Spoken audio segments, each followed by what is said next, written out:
আসসালামু আলাইকুম ভিউয়ার, সবাইকে স্বাগত আমার চ্যানেলে। আমি কাজে আছে হাজির হয়েছি নতুন আরেকটি টপিক নিয়ে। বরাবর আমার চ্যানেলে যারা আছেন প্যানেলের বিভিন্ন সলিউশন দেখতে অভ্যস্ত, তো আমি চেষ্টা করি একটু আনকমন সলিউশন নিয়ে সবসময় সামনে আসার। তো আজকে যে কাজটি দেখাবো সেটি হচ্ছে একটি 19 ইঞ্চি এলইডি টেলিভিশনের একদম ফার্স্ট কমন সিমটম, যেটির সমাধানে অনেকেই পারফেক্ট করতে পারেন না বা ভয় করে যে প্যানেল হবে না এই ধরনের চিন্তা করেন। তো তাদের জন্য আজকের ভিডিওটা সম্পূর্ণ দেখলে অবশ্যই ভালো একটি ধারণা পাবেন প্যানেল রিপেয়ারের জন্য।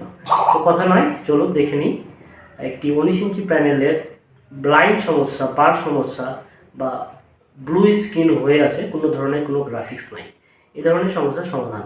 আর যারা চিন্তা করেন যে ভিডিও দেখার পূর্বে মন্তব্য নিয়ে, তারা অবশ্যই পুরো ভিডিওটা দেখবেন, মেসেজটা সঠিক পাচ্ছেন কি না প্যানেল রিপেয়ারের। আর আপনার জ্ঞান যদি এই ভিডিওতে বেটার থাকে তাহলে আপনি ভিডিও থেকে বেরিয়ে চলে যেতে পারেন।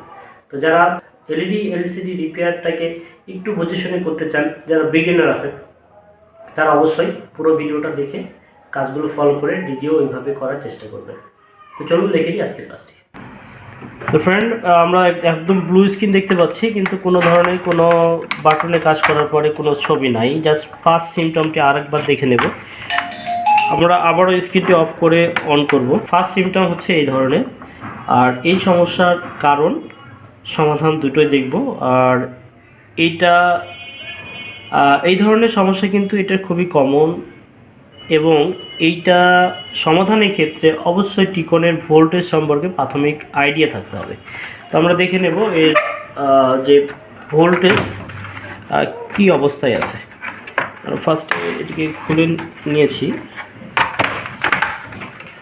খুলে নেওয়ার পরে দুটো সাইডটি করব।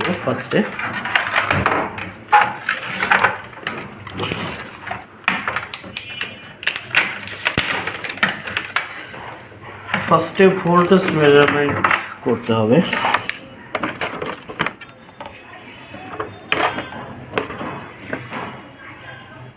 মেইন ভোল্টেজ 5 ভোল্টেজ, ওকে। 5 ভোল্টেজের পরে 3.3 ভোল্ট, ওকে। এরপরে এভিডিডি ভোল্টেজ 11 ভোল্ট, ওকে। এরপরে এভিডিডি পরে voltage V off minus 5 voltage, এটা V off F minus 11 voltage. এরপরে ভি অন ভোল্টেজ আমরা কোনো ভোল্টেজ পাচ্ছি না। আর এই ভোল্টেজ না পাওয়ার ইয়েতে এখানে একটা ক্যাপাসিটর ছিল যেটি একদম ফুটে গেছে, আর এই কারণেই মূলত সমস্যা। আর এইখানে ভি অন ভোল্টেজটি অফ হয়ে গেছে, এখানে ভি অন ভোল্টেজটি নাই।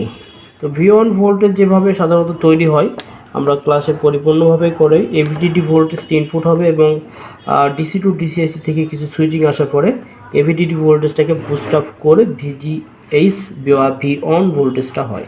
তো আমরা দেখে নেব এখানে ইনপুটে ওই ভোল্টেজটি আছে। ইনপুটে এভিডিডি, যেখানে আমরা এভিডিডিতে পাচ্ছিলাম সেম ভোল্টেজটা এখানে হয়েছে, কিন্তু এভিডিডি ইনপুট হয়েছে বুস্ট আপ হয়ে এখানে ভি অন ভোল্টেজটা হবে, কিন্তু এখানে কোনো ভি অন ভোল্টেজ নাই। আর এইখানে আছে 4টি কম্পোনেন্ট। এইখানে সিরিজ আকারে ডায়োড বসানো আছে। এইটা হচ্ছে অ্যানোড হচ্ছে 11 ভোল্ট, এটা হচ্ছে ক্যাথোড 16 ভোল্ট। এইখান থেকে আইসি থেকে একটা সুইচিং আসছে, এবং সুইচিংয়ের পরে এখানে ভোল্টেজটা একটু হাই হয়ে 24 ভোল্ট হয়েছে, এবং এইখানে এসে ভোল্টেজ হচ্ছে 24, এবং এইখান থেকে আসার পরে 29, এবং এই 29 ভোল্টেজের পরে আবার একটা ডিসি টু ডিসিএসি থেকে সুইচিং আসছে, এবং সুইচিং আসার পরে এইখান থেকে আরেকটা ভোল্টেজ একটু হাই হয়ে 31 থেকে 33 ভোল্টেজের মতো হবে এখানে। তো এই ভোল্টেজটা মূলত মিসিং হয়ে আছে এখানে। তো এই ভোল্টেজটি মিসিংয়ের যে কারণ, এইখানে যে ডায়োডটি আছে সিরিজ ডায়োড, এর একটা ডায়োড ওকে আছে, কিন্তু এই প্রান্তে যে ডায়োডটি আছে এটি এক সাইডে ফায়ার হয়ে গেছে। তো এই ফায়ার হওয়ার কারণে এইটাকে চেঞ্জ করতে হবে। আর এই ধরনের ডায়োড অনেকের কাছেই খুঁজে পায় না, বুঝতে পারে না, বিশেষ করে এগুলো ট্রানজিস্টরের আকৃতির হওয়ার কারণে সকলে মনে করে এটা ট্রানজিস্টর। আর এইখানে ভি অন ভোল্টেজটি ছাড়া কোনো সময় ভিতরে যে পিক্সেলগুলো আছে এটিকে সঠিকভাবে অন অফ করতে পারবে না, বিধায় আমাদের স্ক্রিনটি এই ধরনের হয়ে থাকবে। দেখেন এখানে কোনো ছবি নাই, কোনো নো সিগন্যাল বারটার বা আমি মেনু চ্যানেল আপ ডাউন করছি, কোনো কিছু কাজ করছে না। আবার অফ হয়ে গেছে, স্ট্যান্ড বাই থেকে রিলিজ করলাম, আবারও ফার্স্ট সিমটম যা ছিল তাই। তো এই সমস্যা, আর এই সমস্যার সমাধানের ক্ষেত্রে খুব সহজভাবে যারা থিওরি বোঝে, যারা সার্ভিসিংটাকে একটু থিওরিভাবে মাফিক করার চেষ্টা করে, তারা এগুলো সমস্যা যদি এই ভিডিওটা একটু মনোযোগ সহকারে দেখে, পরিপূর্ণ না টেনে, তাহলে এই মেসেজটাতে তারাও কাজগুলো করতে পারবে। তো ফ্রেন্ড, এখানে দেখেন আমার ভি অন ভোল্টেজটি নাই। এইখানে মূলত ফল্টই হয়েছে, দেখেন এই সাইডে ডাইরেক্টলি বাস্ট হয়ে গেছে, আর এই বাস্টের কারণে এইখানে ভোল্টেজ আছে 29 ভোল্ট, কিন্তু এইখানে এটা হচ্ছে এই ডায়োডের অ্যানোড, এটা হচ্ছে ক্যাথোড। এই ক্যাথোড দিয়ে ভোল্টেজ ইনপুট হচ্ছে এখানে, এবং এই রেজিস্ট্যান্স দিয়ে এখানে আসছে, কিন্তু এইখান থেকে যেহেতু ভোল্টেজটি মিসিং, আর এই কোণাতে ফায়ার হয়েছে, ডায়োডটি নষ্ট হয়ে গেছে, যার কারণে আমার প্রবলেমটি হচ্ছে। আর এই প্রবলেম সমাধানের ক্ষেত্রে আমার যে করণীয়, আমাকে এখানে ভি অন ভোল্টেজ তৈরি করে দিতে হবে। আর এটার জন্য আমি দুইটা করতে পারি, একটা হচ্ছে এই কম্পোনেন্টটি রিপ্লেস করতে পারি, নতুন একটি কম্পোনেন্ট। আর যারা এই কম্পোনেন্টগুলো চিনতে অসুবিধা হয়, বুঝতে অসুবিধা হয়, তাদের জন্য আজকে সহজ একটি সলিউশন দেখাবো। সেটি হচ্ছে অন্য যে কোনো একটা ডায়োড ব্যবহার করে এই ভোল্টেজটা তৈরি করে দেখাবো। তো চলুন কথা নয়, একটা ডায়োডের ব্যবহার করি এখানে। তো আমরা এখানে একটা নর্মাল ডায়োড নিয়েছি, যেটির মান হচ্ছে 4148, আর এই ডায়োডটি ব্যবহার করে এখানে ভি অন ভোল্টেজটি তৈরি করব। তো দেখা যাক এটা লাগানোর পরে কী রেজাল্ট আসে। ডায়োডটিকে কেটে নিয়েছি মাপ করে, আর এখান থেকে ডায়োডের দুই প্রান্তে আমরা যেহেতু ঝালাই করবো, সেহেতু একটু ইয়ে করে নেব।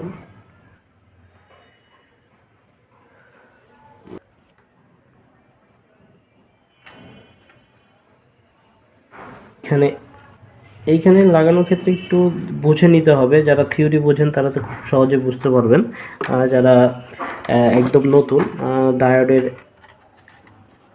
অ্যানোডটা এই পাশে হবে এবং ক্যাথোডটা ওই পাশে হবে। এখানে লাগিয়েছি এবং এটা রেখে দিয়েই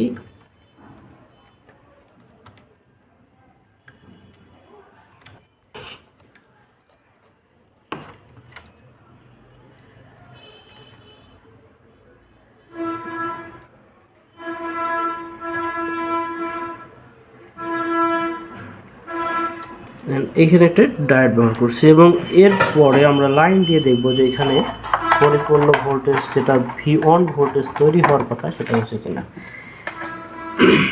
এবং আমার এটার অ্যানোডে আছে 29 ভোল্টেজ, লাইট জ্বলে গেছে।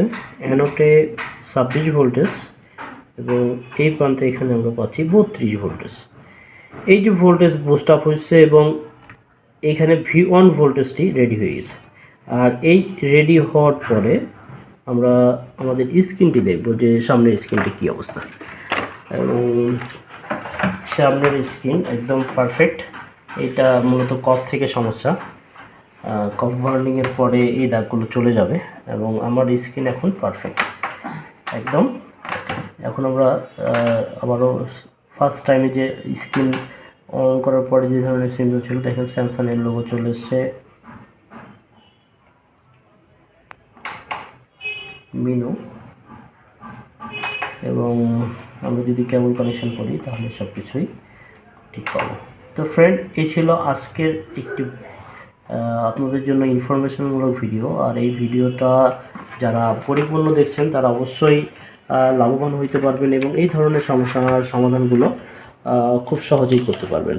আর যারা এই ভিডিওটা দেখার পরে পরিপূর্ণভাবে বোঝেন না, থিওরি বোঝেন না, নিজেকে আপডেট করতে চাইলে যোগাযোগ করতে পারবেন, স্ক্রিনের নাম্বারে আসতে পারেন আমার কাছে।